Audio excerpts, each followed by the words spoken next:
હર્ષભાઈ સંઘવી સાહેબનો આભાર માનવો પડે કે ટાવર માટે હું જ્યારે ફાઇલ લઈને ગયો ત્યારે કોઈ પણ પળની વિચાર કર્યા વગર રાજ્યના મુખ્યમંત્રી આદરણીય ભૂપેન્દ્રભાઈ પટેલ સાહેબ દ્વારા 3 કરોડ રૂપિયાના ખર્ચાની મોહર મારવા માટે આવી હતી.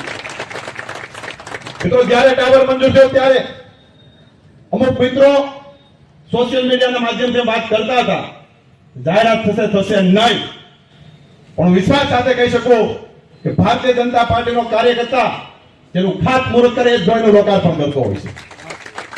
મિત્રો વાતો કરવા પૂરતી વાતો નથી હોતી. આજે આપણા પ્રભારી મંત્રી આપણી વચ્ચે હાજર છે. આજે સવારથી અત્યાર સુધીમાં અમરેલી વિધાનસભાના 60 કરોડ કરતા પણ વધારે રકમના ખાતમુહૂર્ત અને લોકાર્પણ કરીને અત્યારે આવ્યા છે. કોઈ નાની મોટી ઘટનાઓ નથી.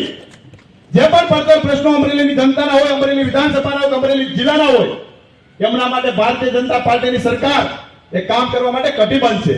મારા પાસે ધારાસભ્ય હોય, સંસદ સભ્ય હોય, જિલ્લા ભાજપના પ્રમુખ હોય કે પ્રભારી મંત્રી હોય, બધા સાથે મળીને અમરેલી જિલ્લાનું ભલું